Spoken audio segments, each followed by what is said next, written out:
G'day, everybody. It's Alan Endres here, founder of ZuCoins and ZuCas. It is today, the 17th of September, a Friday, and very excited to bring to you It's ZuTime, which is our live broadcast that we share every weekday, 5 days a week, and that's where I get to share my time with your time, and I'm looking forward to today. Today is all about long-term values. We've covered a bit of ground this week. We're going to talk about something called the QTM and my thoughts about the progress and where we're going with things. Now, first, a couple little bit of updates. We're getting slowly some traction through on the tutorials. Thank you, everybody. That's starting to make a bit of sense. I have spoken to the IT team yesterday looking at some of the data, and we had a team meeting on it. We're going to just introduce some quick Q&As into the tutorial, which will come out next week for those that are still struggling. We want to get this right. So don't panic about it. They're doing some changes to assist with that, which will identify spots during the process that you can sort of indicate your frustrations or otherwise, as we always enjoy the good and the bad here. But it's important to see that through. So we'll get that out as well. The marketing team are also suggesting that when you look at your contacts in your email, make sure you put support@zucoins.com as a contact, because that'll assist issues that people are finding that's still getting it in the spam and junk box with the material that we're sending. So just a couple little bits of news there. I've also had a discussion with the team about some of the commentary that's come through on the look and feel of the wallet itself. I mentioned this the other day, that there's no big deal about the skin, if you like, of the wallet. We've been very much focused on the procedural components, the network itself, the engine that's under the bonnet, so to speak. However, we will probably outline some stuff we've had in around for some time, which is sort of a comparison between some skins, just to get a handle as to whether people like skins A or B. So more on that next week. But today is all about the long-term value propositions and getting into my inner thinkings and my personal views about ZuCoins, etc. At the end of this session today, it might go a bit longer because I'm going to open up to the questions in the last 15 or so minutes. And if I'm glancing across to my right, which you'll see me the eyes moving every now and again. That's all about looking at some of your questions and some of the feedback that's there, and I'll tackle it. Now, you can throw everything you like at me. There's no problems with that. As you know, I've not engaging with any social media. This is the only forum that we've working through. We've got all the information we need from our trolls and my little friends out there, my little guys that are wet behind the ears that wanted to play in the big pool, and that was an exciting time. So now it's all about moving forward with the product and the project. We've got everything, all the information we need. So I thought I'd start today just a little bit different. I'm going to start with my closing, if that makes sense. I'm going to paint the picture of how I would close this off, in case those of you that haven't got the time, haven't got a cup of coffee with you now, and it's going to be a bit long. I'm going to present to you an image and an imagery that I want you to think about moving forward, and this will be in the closing as a result of the long-term view today. So if you guys and girls can imagine, this is the closing, that we're all on that magnificent paradise beach, and we see this setting, palm trees in the background, the magnificent resort, beautiful sandy beach, white, pristine, crystal clear waters, 25 degrees. You can see to the bottom. And on that beach, what we see is a collection of different groupings of people, different bodies, in the sense that over in one sector, we have, let's start at the worst end, we start with the trolls, and they're all busy beavering away, writing their commentaries into the sand, trying to get attention, not realizing that as trolls, they're only making money for the powerhouse platforms, Twitter, Telegram, WhatsApp, etc., Instagram. And the more action that occurs in those platforms, of course, the more money these big behemoths make as a result of that volume of data that they're collecting. So you can imagine that little group, they're busy beavering away on the beach. Now, further down, you've got all these little castles that have been built. Now, one group of people there, and they're busy with their Bitcoin castle. So this castle's certainly got the large towers going up. It's got the big walls and the moat, and you can just see in the sand there that it's built on sand. That's an important analogy. And up goes this castle, and it's getting bigger and bigger because that's what Bitcoin does. It's all about this blockchain expanding and the walls going up, and then there's people within the castle, of course, that are telling others, well, we don't really want you to be part of that brick that's going in the big wall that's being built down the south end, because we don't like that particular wall, which is your transactions. These are the miners that are hiding in the castle.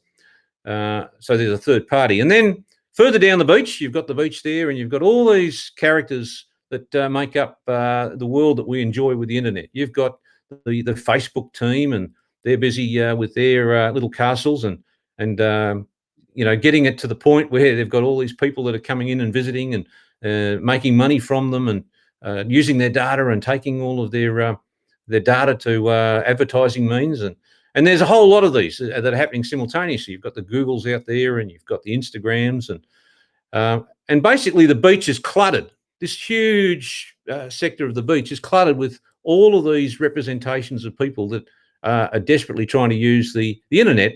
And the theme is the same. Basically, it's an interference by third parties, or it's aggregation of collecting bodies of people to participate in the building of these castles. Now, as we start to look out at the ocean, we're suddenly seeing a vision where the water's going out. And people are looking at that, and there's not many people taking, much time to think about why is the ocean happening this way? Why is the water going out instead of coming in? And it turns out that way out in the ocean is this huge wave that's being built, this huge tsunami. Now, I'd like to let you think for a minute that tsunami, and this is not being ridiculous or anything of that sense. This is just an image of where we see split chain and ZuCoins, and that wave is a representation of what we're trying to build and create. And in that massive big wave, that big tidal wave that's miles and miles away, we have the ZuCoin community. We have our people who are not just loyal and supportive, but also encapsulate the vision of what they want to be part of, this new wave that's coming and heading its way towards the beach. And in that wave, of course, is this long-term program of all of our participants that are going to increase the size and strength of that wave. That is open source code where the protocol itself can capture the imagination of people to be part of that split chain. ZuCoin, with all its qualities, with no miners, it's out there on the wave. It doesn't need any third-party support. It doesn't need any lifeguards. It's going to sit there and ride this wave. It's on its own. It doesn't need any help from third parties. And if you think of that wave, then you look at the long-term other components that are there in our world, which is at least the augmented reality, the geomapping, the ZuCas, what we can encapsulate with bringing on more and more people into that wave that are merchants and consumers. And all of this is a reflection of what I see in my journey as to long-term value of where ZuCoins is heading. Now, the good news is that we see is we would rather be part of that wave, part of the tidal that's coming, because as it's heading towards the beach, there's only one outcome. Now, there's a few clever people on the beach that may look out and say, wow, there's a tsunami coming. What do? We'll either pack up and go and run, or there's those clowns that want to sit there and just absorb the impact that's going to happen. Now, the trolls will go down first, of course, because that's just the nature of the beast. These people have got life problems and issues, and they're just agitating for wanting a bit of a chat to somebody. And, of course, they'll get smashed. The waves will just smash them and obliterate all of the commentary that we see, which is exciting to see. The castles that have been built, they're built on sand. I mean, the blockchain that we're so used to in the last, or since 2009, which is the commencement of Bitcoin, your Ethereums. There's a new big tidal coming, and it's so powerful. It'll just smash them to oblivion. That's the imagery I want you to think about where we're heading in terms of those castles that we're looking to smash.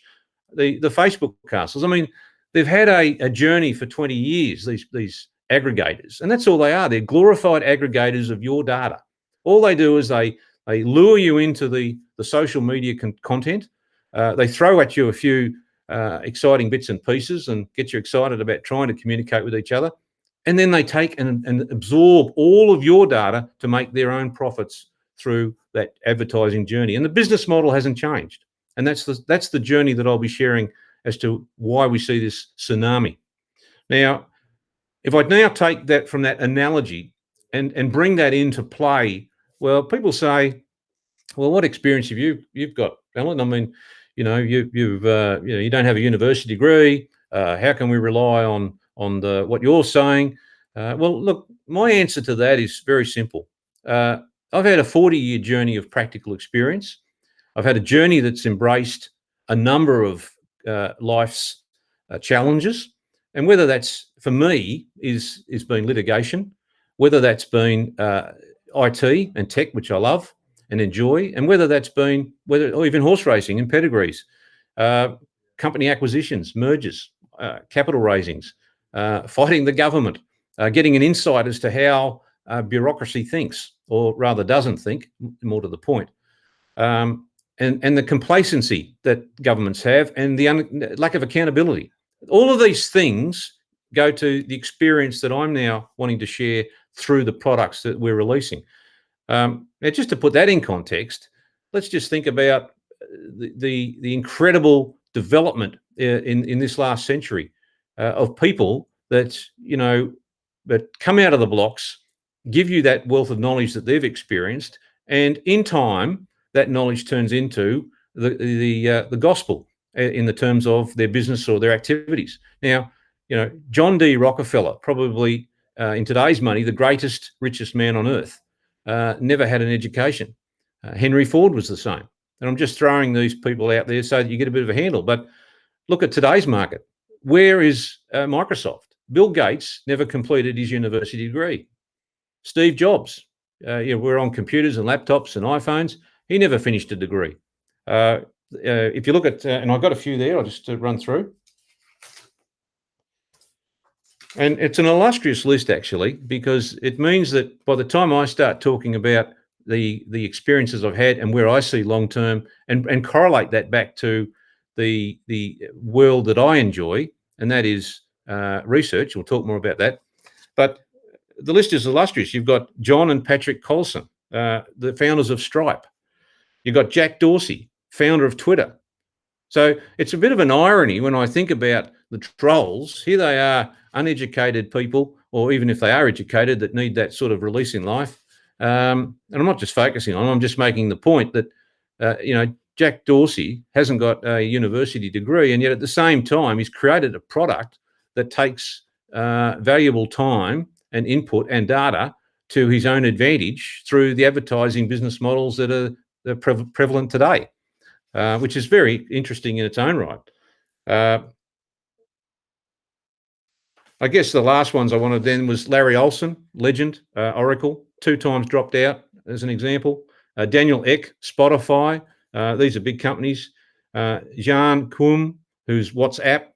Arish Ferdowsi, Dropbox. Michael Dell, Computers, and Paul Allen, co-founder of Microsoft. So for me, you don't have to be a genius to express an opinion of what you think, what your products can and can't achieve. What you need to do is be comfortable with your opinion, which is what I'm going to share, and be comfortable that the knowledge is there and that the persistence is there in what you want to achieve as an outcome. And that's exactly why I press the message to everybody, to the doubters that have been smashed on that beach by the tsunami. Sit back and think, and just for a minute, glance at what may be coming at you. Because when it does, you'll either be smashed and gone, or you will be sitting there wondering exactly what you've done. Now, you know, the first comments come through. I just digress a little bit here. Sam Mitchell can't help himself. Look at he's up. That's the reason why Ackermanis couldn't spell split chain. I mean, who cares, Sam? I mean, people don't even know who you are. I mean, are you Sam Mitchell? What is a Sam Mitchell? So, you know, there's a spell check. We all use spell check and we all get it wrong because some people have it on US spell check and some people have it on a spell check that says it's Australian wording. So the point of the exercise is Bill Gates, without that university education, gave you the ability to be in a position, and so did Mark Zuckerberg, who never went to university, to allow us to have a live chat today, enjoy the functionalities, and share in the visions that are there. So coming back to that big picture scenario, if I look at some of the people that have questioned the vision or the long-term prospects of ZuCoins and ZuCas for that matter, I'll just raise a couple of points. Now, in 1989 was when I released the world's first corporate structure that allowed a lottery product to be launched on Australian stock exchanges. Now, that journey hasn't stopped. That part of that process, which is the legal journey I've been through, simply means that I've persisted with that. Why? Because back then I had people value and using economic modelling and some really interesting valuation prospects back then. This is in 1989 through to 1999 when the litigation with the government started, was valued at $4.3 billion US. Now, people joked about that and said, well, Alan must be off his rocker. Well, the numbers are coming to fruition. Why do I say that? Because two things. One is that recently people have started to realise that the lottery concept's not such a silly idea. Now, it was built and modelled around British premium bonds. Instead of losing your money buying lottery tickets, you leave money on deposit with the government or a bank. The value of that money, every $10, for example, represents a lottery draw that you participate in, and the revenue that's generated goes to share in some of the prize money. Now, in the United Kingdom, British premium bonds, as of the end of June 2021, has now exceeded £220 billion under management. £220 billion.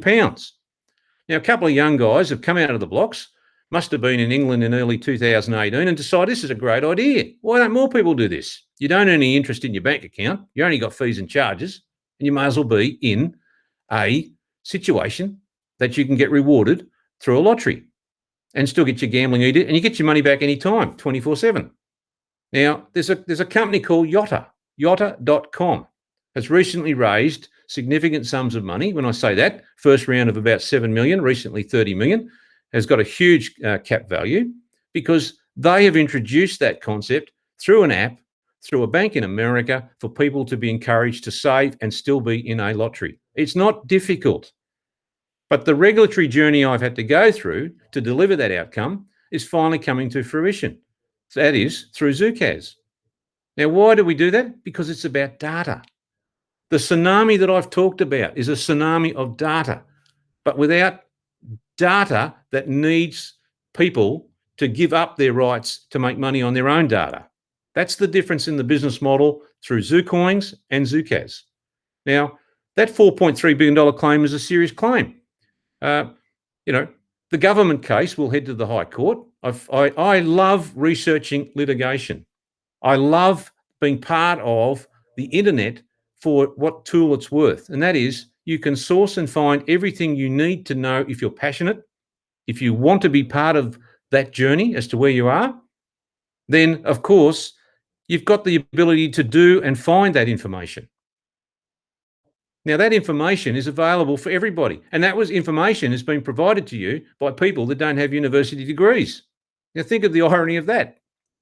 So nothing changes dramatically in the course of mankind's history. We think we get smarter. We think we have new technologies, but we adapt and adopt those technologies based on things that have happened many, many years ago. Now, I was joking the other day with somebody. Now, this is a great example that we think we're clever. but history has always been part of our lives. Now, I mentioned litigation. I love litigation because the law is pure. You don't necessarily win. You've got a 50-50 chance, but there's always a history to the law that gives you that opportunity. Now, when I was facing criminal charges, which was a serious process we went through, I researched cases and found a case called King versus Brewer 1942 Privy Council. And the case didn't even go to trial. But the barristers don't have the time, the QCs don't have the time, and certainly it's a money exercise. So if you need to do things, you can research yourself, and you don't need a degree to do that. It's the same with the technology on all this excitement about blockchain and what it's doing and where it's going and the valuations. Because at the end of the day, Bitcoin started out as a joke. And even today, as I said in my earlier episodes, who the hell is Satoshi?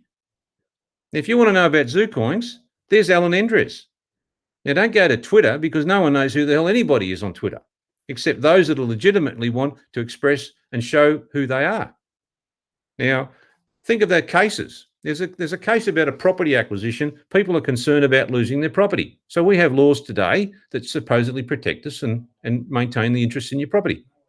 Now, that case, the first case, ladies and gentlemen, was a case called Elbrund versus High Sheriff of Yorkshire in the year 1068, 953 years ago. I'll say it again, 953 years ago. What have we learned? You can go back to an old case where there was a dispute about land and it was settled in the courts 953 years ago. So everybody's clever. But the question is, do you have the time? Do you have the energy and the passion in relation to the type of information you want to use to your advantage? Now that brings me full circle back to split chain. Now, split chain is a product that started with split lock. It's a product that is patented. It is a product that has never been or come anywhere near the concepts of what people were working with in relation to how to protect data. And it's quite the reverse. What it does is simple. It destroys the data. It fragments the data into millions of bits. Now think about it. You can have data that's protected, and you can take that data and you have all of that protection on the planet, and there's still hacking. There's internal hacking and there's external hacking. I mean, Liquid, one of the exchanges that we were very, very close to list on, going through the due diligence process, and then lo and behold, they got hacked and lost $90 million of crypto. Well, that's not good enough. Now, SplitLock, what it does, it says to you, if you've got a PDF file, which is your passport, and you've got confidential information, it'll make it fragile. It'll make the data so fragile that there's packets, and the packets are residing in different servers on your phone or your USB or wherever you want it. And unless you've got the cryptographic hash key, you can't reinvent that data, and you can't see what the original data was. It's simply useless. It's what is called rendered useless data. Now, that concept was taken by Robert, and Robert has taken that concept and said, let's fragment that data and use it in the context of split chain. Why do you need to store every transaction since 2009 in a blockchain because you're trying to validate that the person can't double spend, or the person is actually a real person that's actually conducted the transaction? It makes no sense. In my days of accounting, it would be the biggest cash book that you've ever seen in your life. Now, the whole purpose of the digital age was to minimize paper and minimize the way in which we store data. I mean, the only reason we're on this live channel now is because Mark Zuckerberg has decided that he needs to store everything. Well, you know, that's part of the huge cost. They need to make money from you on advertising to pay for the servers that allow us to be part of this profile. Split chain doesn't need that. That data can be fragmented, validated, and secured against the individual person that wants retention of that data. That's the exciting part of the tsunami. It's not just about the ZuCoin. The ZuCoin will feed off that, no problems at all. And of course, as it's feeding off that and the network's growing and more people are retaining their own data, and that data is stored on the humble phone, doesn't matter what it is, and the validation is ticking the box that you can't circumvent the validation process, and you certainly can't double spend, well, that's the outcome. So everybody's on a path that says, let's all stay on the beach. Let's all keep building sand castles. What we want to see is being built on stone, rock solid in terms of the technology, because it is a digital asset. A digital asset means exactly that. You want the computers to run it. You don't want third-party involvement at all. As I said in the earlier episode, the same with shares. There's so many third-party variables in an investment. It's extraordinary. And a lot of that comes about because people haven't bothered to think about structures. 500 years ago, we had a company, and now we've still got companies. Why? Because the regulators decide and the governments decide that that's the structures for tax purposes, so that they can take your money. Now, we all want to see tax paid in the sense that it's prudently expended. But that's for another day. So if I look at that total long-term proposition, split chain is one component, and we're going to talk more about that next week. Another component, which is a crucial part of expanding the database without expanding the need for us, that is ZuCoins or ZuCas, to have data retention and worry about the servers and the capabilities and the storing of information. Our objective is that everybody becomes participants in that tidal wave of their own data, of which the coin value makes its move long-term in value as a result of usage. Now, I got asked questions about, what gives you the entitlement, Alan, to sort of come up with these valuations and modelings? Well, one is, again, I enjoy researching valuations. That's been part of my life for 40 years, and I don't need a degree to do it, and that's evidenced by a collection of those people I've just described that have created the environment that we're used to without anybody having a degree. So you can throw your degree away. It doesn't mean anything. What means important is the outcome. Now, let me say this in terms of outcome, and this is an important point in relation to the key elements of the growth and value of a digital asset, and in our case, we're talking ZuCoins. And it can come down to simple maths. And the simple maths is what I use when I analyse things. And you can analyse anything. There is simple maths in a horse race. And it's very simple. If you look at the horse race, you've got variables, you've got betting odds, an outcome, and one of the horses is going to come first, and then there's others that come last. But it's all maths. You go to the casino, it's maths. Everything in my world, since I've been at high school and through my life, involves numbers. Now, if you take those numbers and you think about the coding of those numbers, they don't change when you want outcomes. If we want to know how many people are watching and viewing Facebook, there's a small algorithm, or there's a small formula for those that want to go back to the old 3-unit maths. And the formula says, 1 plus X equals Y. And every time that occurs, a new person gets onto Facebook, we know that there's now 30 people. And if one adds more, there's 33, there's 34, there's 40, and so on.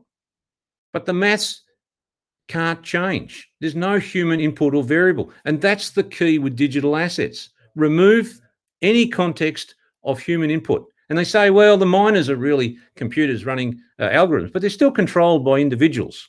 There's still an element in terms of the miners, the way in which that process works, because guess what? The blockchain itself, the integrity of the chain can change as a result of those that are coding and behind the scenes have access to the Bitcoin blockchain. That's why you have forks, because they say we can't scale up. We can't get 100 million people on Bitcoin. Why? Because it's not scalable. The blockchain would implode. You cannot replicate a growing chain of billions of transactions that you want 10, 15,000 times over as copies in order for those people to be the very verifications of new data into the blockchain. It makes no mathematical sense. Ethereum. Well, now there's another network. That's the existing way in which these things are being built upon. So people look for an easy way out. We have an ERC20 token. Why? Because there's an Ethereum network that will allow us to build that on top of it. But what's going on behind the scenes? We have proof of stake. We have groups of people, miners, that access the rights, if you like, to validate those transactions. And those transactions are validated through the amount of stake that they put up, that is, the value and quantity of their Ethereum, to be participants. You do not want that. They are the castles that are being built on the beach as we see it. You want full digital autonomy. You want the computer systems to be running 24/7, 7 days a week. And that's the outcome of split chain. The only input that we want to do, which makes our life a lot easier, is to release the network, let the peers, and there could be billions of phones out there that are all hosts and servers in their own right, and to see the transactions moving and the validation. Now, as part of that, you want a couple of outcomes.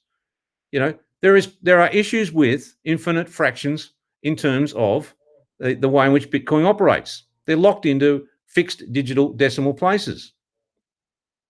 Now, that's because it's difficult mathematically to do that, to have infinite fractions. The easy part is subtraction, the additions, and of course, multiplication. Now, division is another kettle of fish. And the way we've solved that is to convert that digital value proposition into literally text format, which means there's infinite decimal places. Now, the beauty of infinite decimal places means that because there's no fees, because there's no third-party validation, because there's no miner charging a fee, and there always will be fees that they want to get those fees in terms of receipt of coins that have been created, or rewards, or fees per se, because no one works for nothing. Then what happens is you can't use those infinite fractions. It doesn't work. Robert solved that problem. Now, even if there was $1 million per each ZuCoin, $1 million, because of the demand and some of the formulas I'm going to share with you about why I see the values are far more superior to what the current crypto market has. Now, you can take $1 million value of a ZuCoin, and you could split that to 100 decimal places. You can have such a minute fraction that I can send you, let's say in this example, just 0.01 of a cent. Now, I'd invite anybody to send 0.01 of a cent, and we hear all the Satoshi and the glorified terms and what it means. That's as low as you get. But you go and send 0.01. Well, let's make it even more exciting, 0.01 to the 100th decimal factor, and see what fees and charges you get against BTC. It won't happen. It will not happen. Now, there'll be some really clever people out there that'll say, well, let's absorb some costs and let's do this and that. And that's what the world's all about. But that's not transparent, and that's not what digital asset technology is all about. So our role, our long-term goal, is about a simple formula, which is what I use. Now, there'll be doubters and there'll be people saying you can't do this and that, but it's becoming more greatly adopted in recent times. And again, I mentioned about learn from history. Whatever topic takes your interest, research and learn. Now, the topic I'm going to talk about is, well, how do I look at a digital asset and how do I have some sensibility on the value of that asset? Well, it turns out quite simple in the end, because it comes down to a theory that was in place in the 16th century. Now, go and look it up, 16th and 17th century. Now, you got to get your head on this. These are people coming up with theories when they're running around with swords and shields and stabbing each other on horseback, right? And we're still struggling with trying to come to grips with valuation modeling. But it's called the quantity theory of money. The quantity theory of money, QTM. Now, John Maynard Keynes, one of the great economists of the 20th century, he said it doesn't work in the short-term modeling, but for long-term valuation, it does. Now, what is QTM? Well, it's a simple formula that really, in layman's terms for me, it means that you're following the velocity of money or the speed of money in an ecosystem or an economy, And generally it's referenced back to currencies, fiat currencies, and particularly US dollar. But it looks at the transactional volumes versus the velocity and the movement of that money. And that's where they sort of talk about things, and they digress into quantitative easing and printing of money and the value of the dollar. And, you either end up like Zimbabwe, where you end up with a $1 billion note, and it's cheaper to use that on the walls to wallpaper your house than it is to actually get any value going down buying an egg or a glass of milk. So this formula is crucial. Now, I've had some analysis. We did this years ago. It's not like this just popped up. I mean, I'm going to share some material about this in the next EDM that goes out because we've been reviewing our growth strategies and our valuation propositions since as early as 2016. And that includes the strategies as to how to fit some of these variables in the formula that therefore reflect in the value of the coin. Now, the document that I'm talking about, ladies and gentlemen, you'll all get it, a copy, is this one. Hopefully you can see that. And you can see that we had it commissioned on the 20th of June, 2019. And as part of that, that's all about growth strategy, because there's a couple of missing links in the formula that you need to comply with. Now, the formula is simple. It's MV equals PT. You know, in my days of physics and 3-unit maths, you couldn't get any simpler than that. But you need to rejig that formula a bit so that you can then work out, well, what is if there are variables that you don't know, like the velocity, the movement of the coin in the ecosystem versus the transactional volumes in that ecosystem, then you need to rejig the formula. And you can actually work out, based on those variables, what do you think the long-term value proposition of a digital asset is. In this case, you can use it for BTC, which they do, or you can use it, in our case, in ZuCoins, because our model is about increasing that simple trigger: database, consumers, and merchants.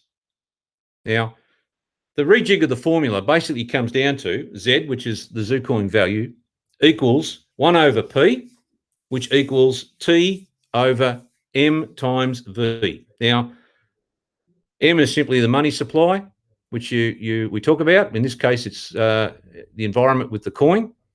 V is the velocity in a particular time. That's the way the money moves and changes hands. In this case, it'll be the ZuCoin. So if you have a ZuCoin that is infinite fractions, then the chances are it's going to move itself around a lot quicker, because there's no third party to say we need to impose a time delay, or we'll try and put it through Lightning because that'll speed things up, or we've got scalability problems, and I'm referring to Bitcoin here, because it's instant, because the peers themselves are controlling all aspects of that digital asset.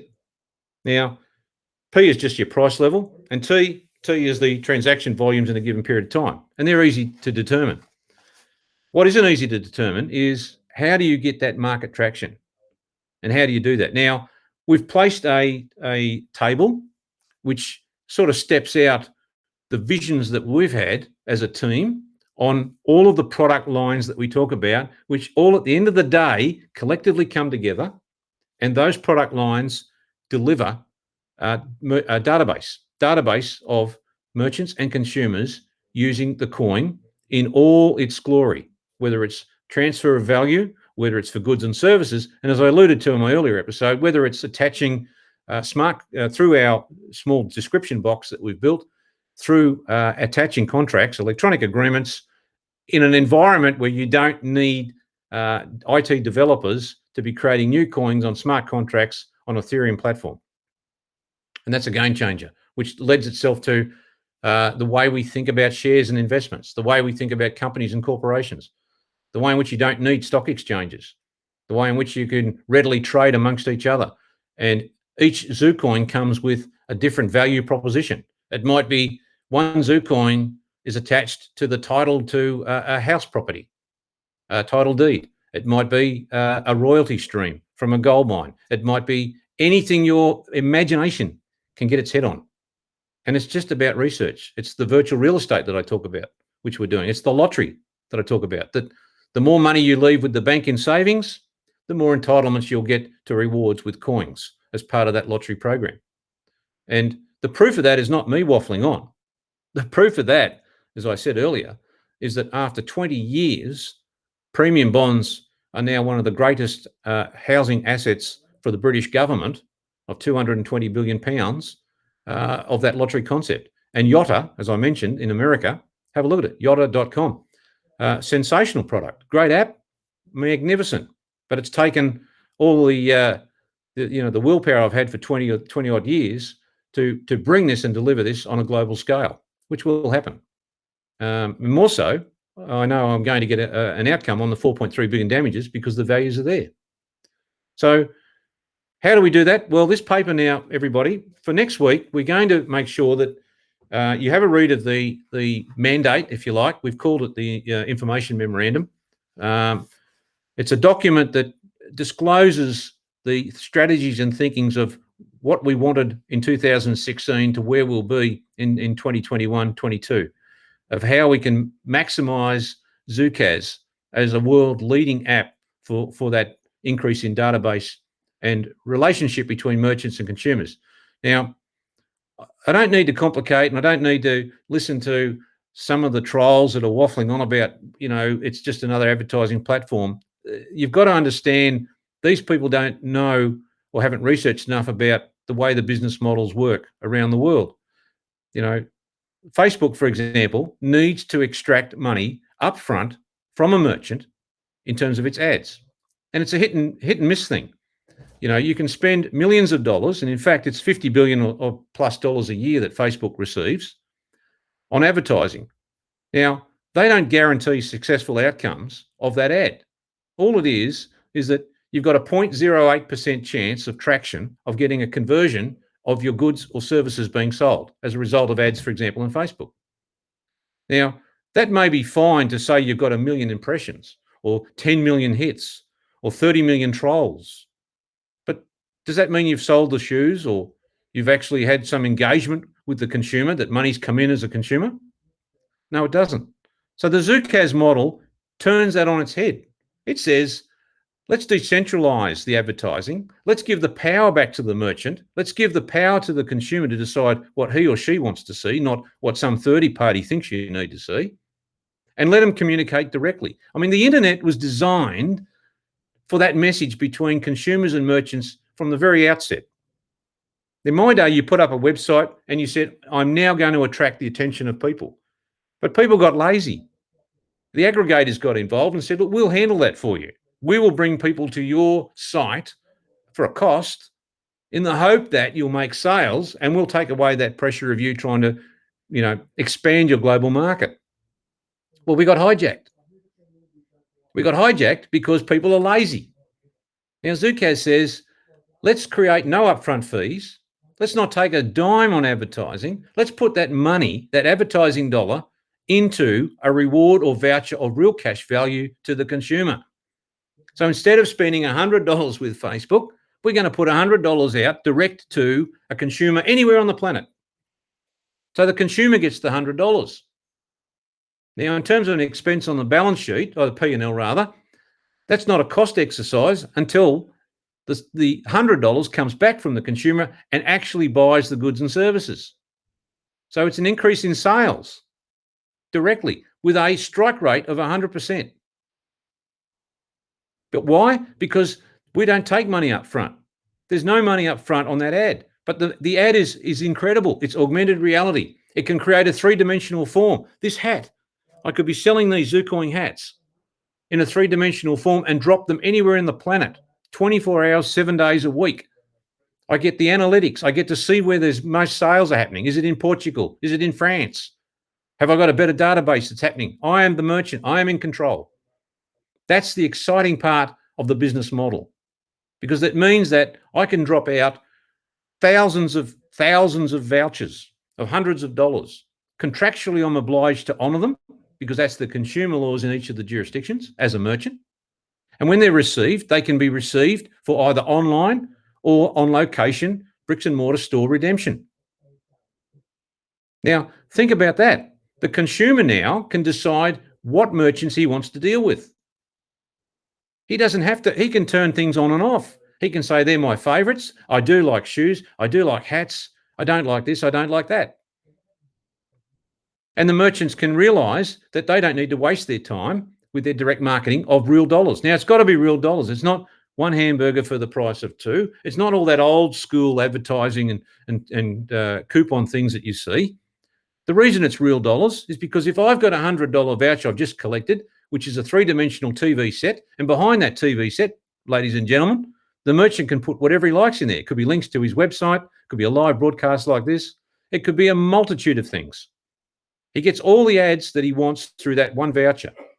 Now, if I've got the $100 voucher and I'm sitting in Albury Wodonga and I can't use it because it's a voucher that, for example, maybe Harvey Norman in Sydney, well, guess what? I can go online and trade that voucher up to the value of the $100. That's how the consumer now makes money.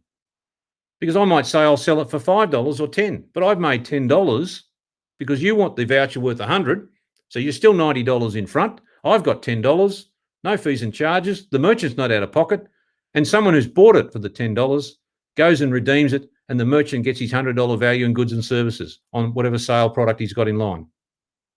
This is the business model that people need to understand is different.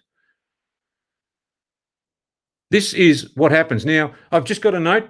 Ernie Daniels. Ernie Daniels has joined us. Thank you, Ernie. And he's one of the little trolls that we've got out there.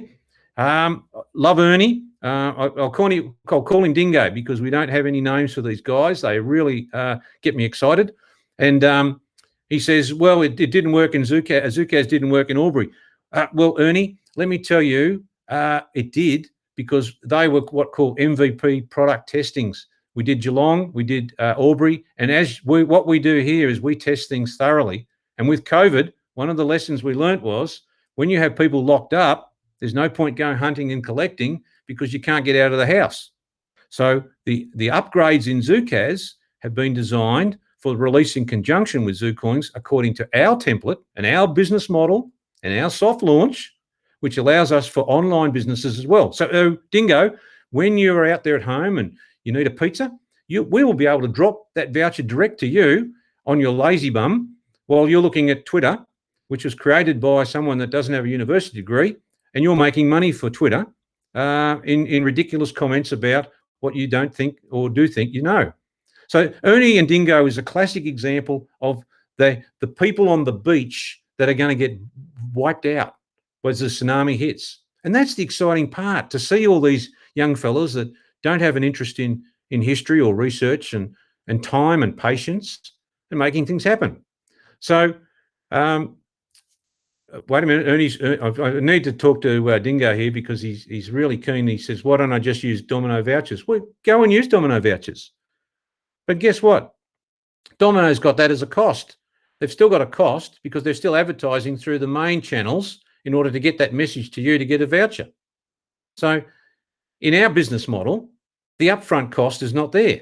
So Ernie or Dingo, you need to look at more analytical data as to how the platform owners make their money and still receive those advertising dollars.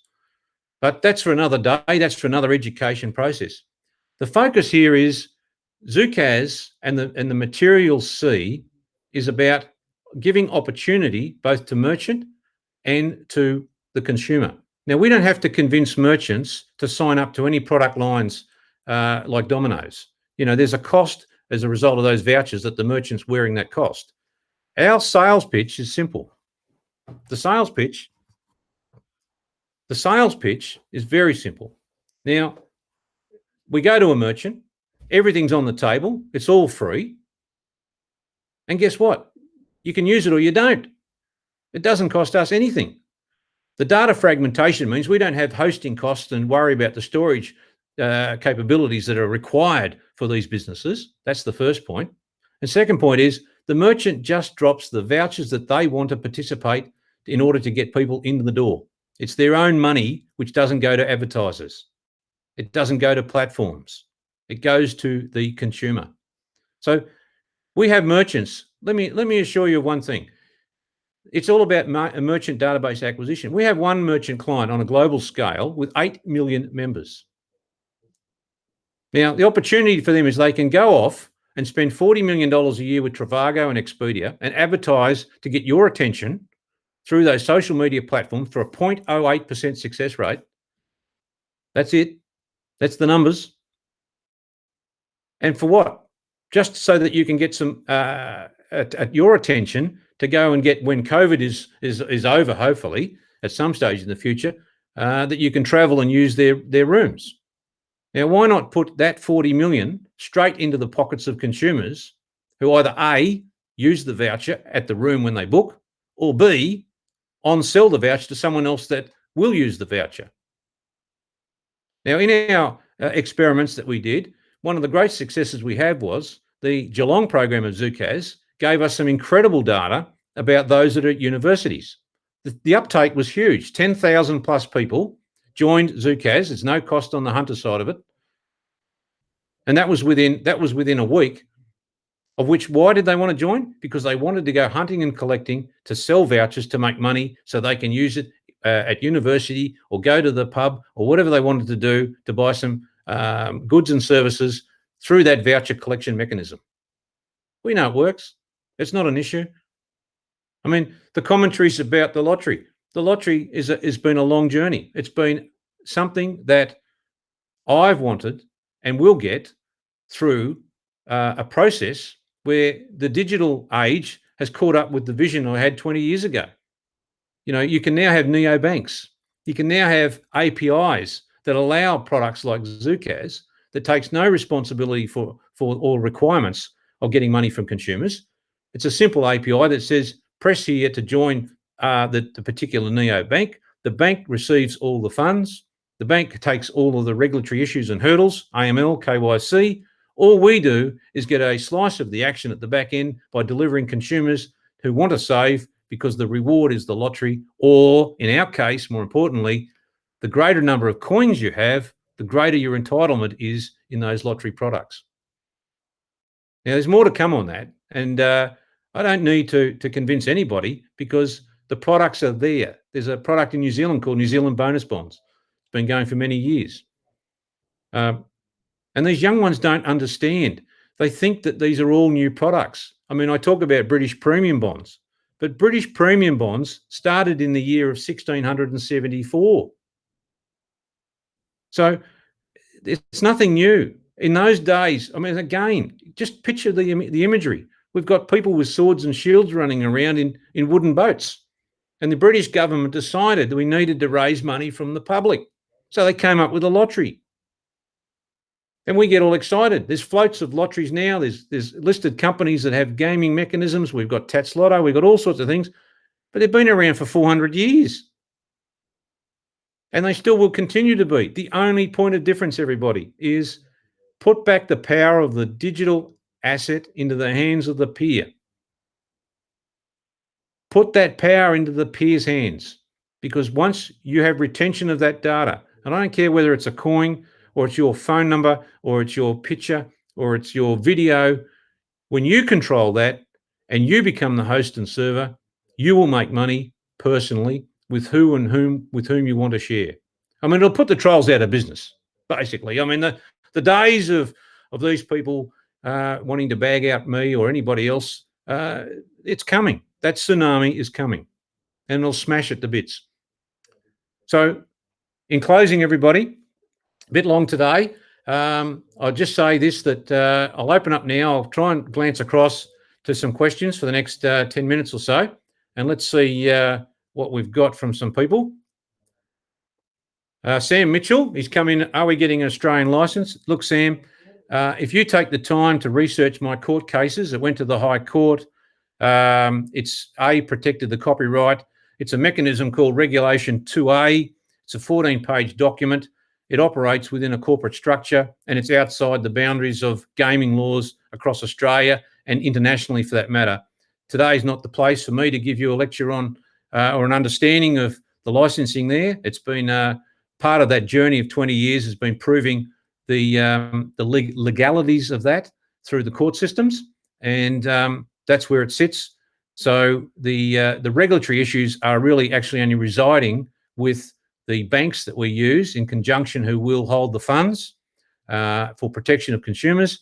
All we end up getting is an API that tells us what the balance is at a point in time. And through that balance, through ZUCAS, we can determine the share of money that we make as the lottery reward in coins or cash, which is then credited back to the neobank's accounts. So you have a relationship with the bank, and that relationship is distant from us, other than the requirement that you, as a citizen with that bank account, have given us permission to find out what the balance is for purposes of the lottery, if that's what you want to participate in. Again, if you look at the yotta.com, yotta.com came about because the lottery laws in America changed recently, and there is provision for sweepstake lotteries that banks can now introduce in terms of their savings products. And this will be huge. People around the world, when you're getting zero interest rates on deposits, why not leave your funds, which is the British experience. I think last count in 12 months, the British have banked nearly £89 billion per annum. That's a massive inflow per month, because people are sick and tired of leaving funds with check accounts, no interest, and you have the opportunity to win, £1 or £2 million a month. There are computer algorithm ratios that determine the prizes. You have a 1 in 27,000 chance of winning a prize from £5 upwards. It's generated by what they call Ernie, ironically Ernie, which is a computer machine that dictates the draws. So all of this is about allowing the world we are in, allowing computers to control and operate 24/7 without having the interference of humans botching things up.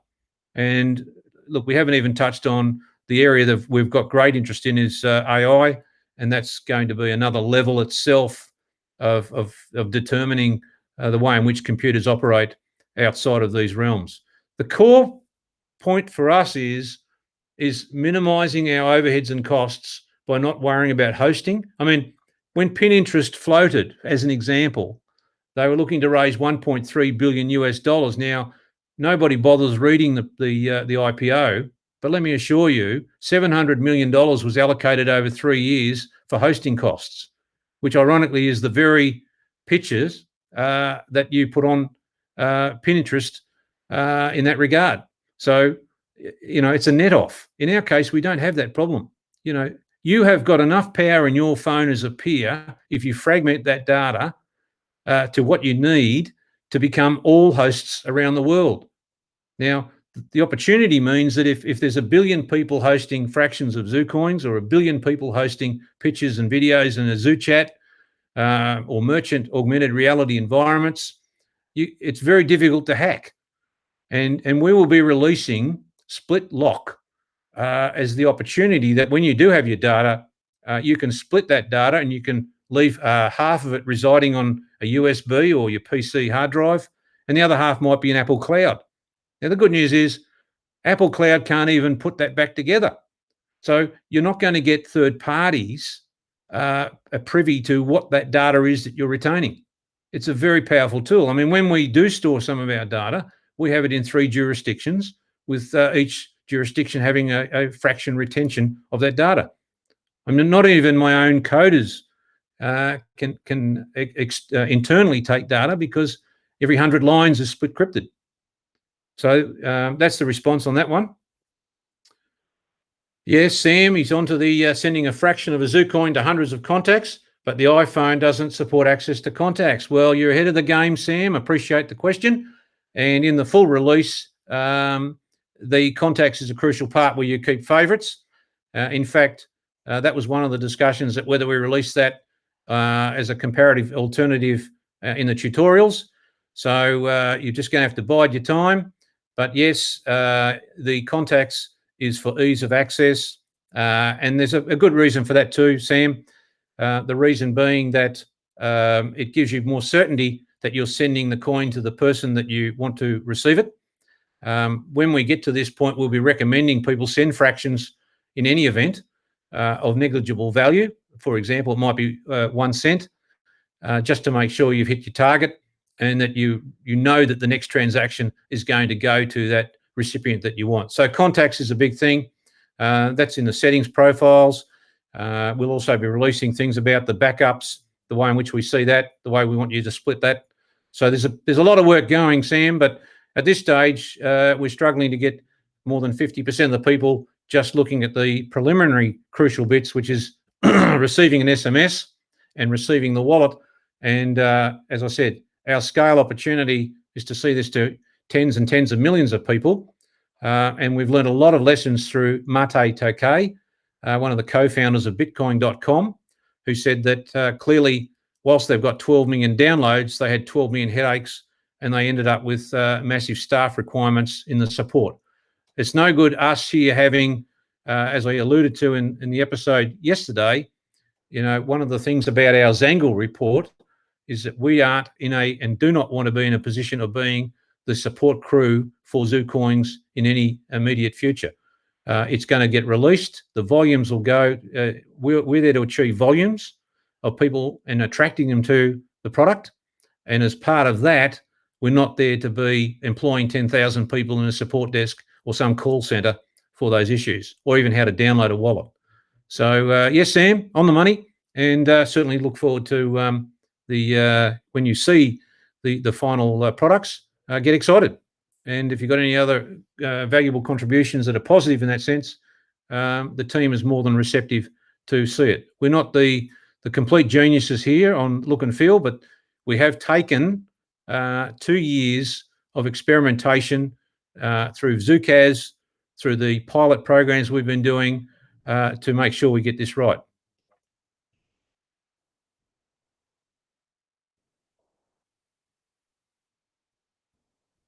Yeah, so again, Sam, just addressing, you're talking about the App Store. I made a conscious decision with Robert probably 2 years ago that we would reinvent the wheel and not put the app in the app stores, either Apple or Android or Google. And 2 compelling reasons, which are starting to play out now. If you look at Fortnite litigation and the recent success that companies have had against Apple for monopolizing the power and control through the App Store, and I'm referring to either the 15% or 30% charges and looking for third parties to process payments. People probably aren't aware, but whenever a new app is developed, you want to put it in the app stores, mainly because that's where people go and that's where it's been people-centric to find these products. And as a result of that, Apple takes its share of pound and flesh on the turnover if those apps are making money.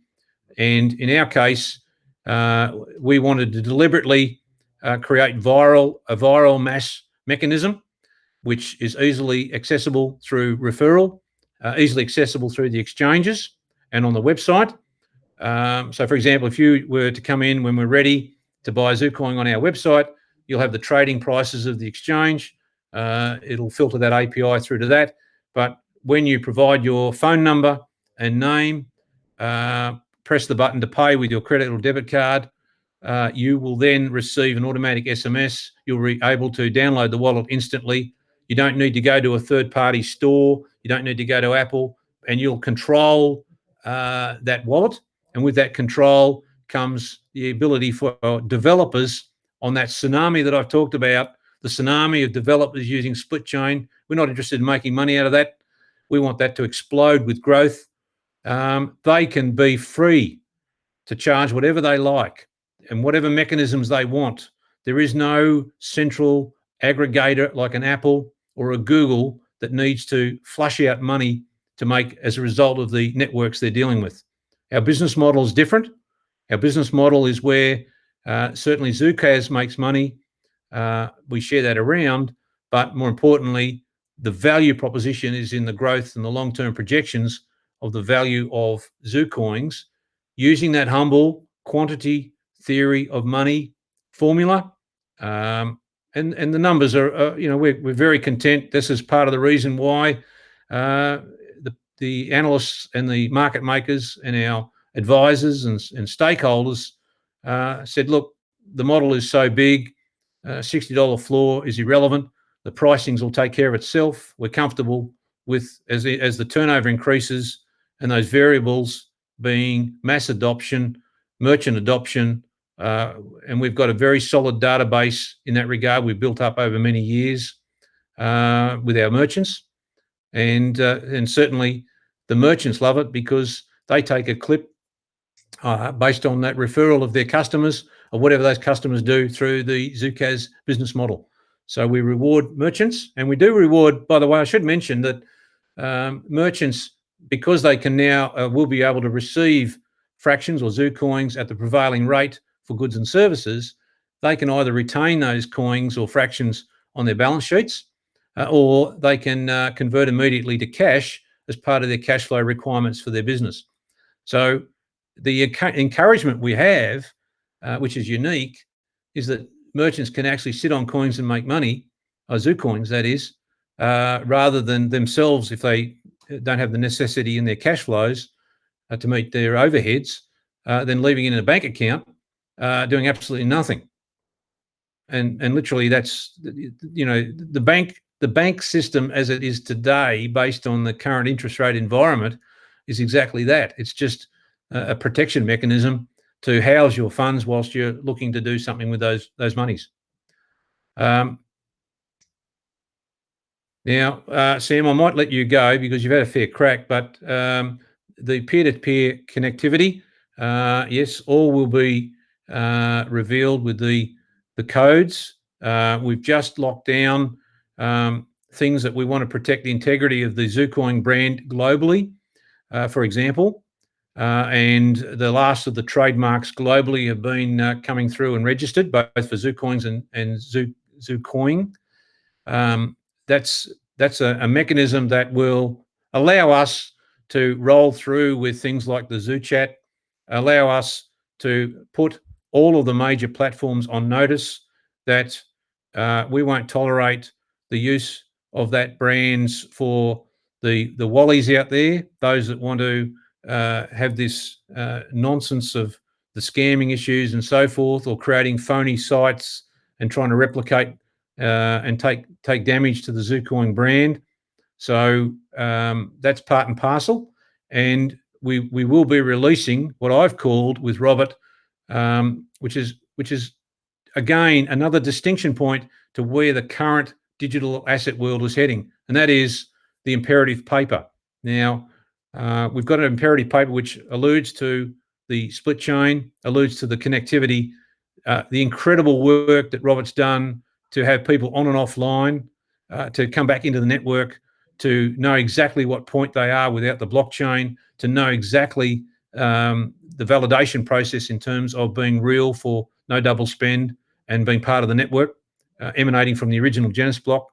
So there's a lot more to come.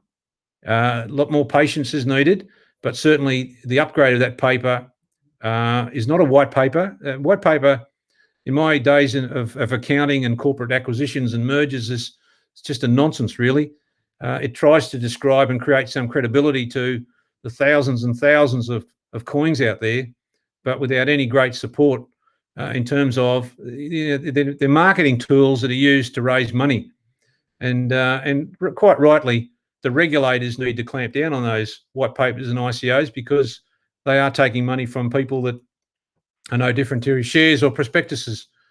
So I find that as a big tick. But in terms of revealing the technology, everybody, we've called it the imperative paper. It's imperative that people understand this a major shift in thinking in the digital space, the digital asset space.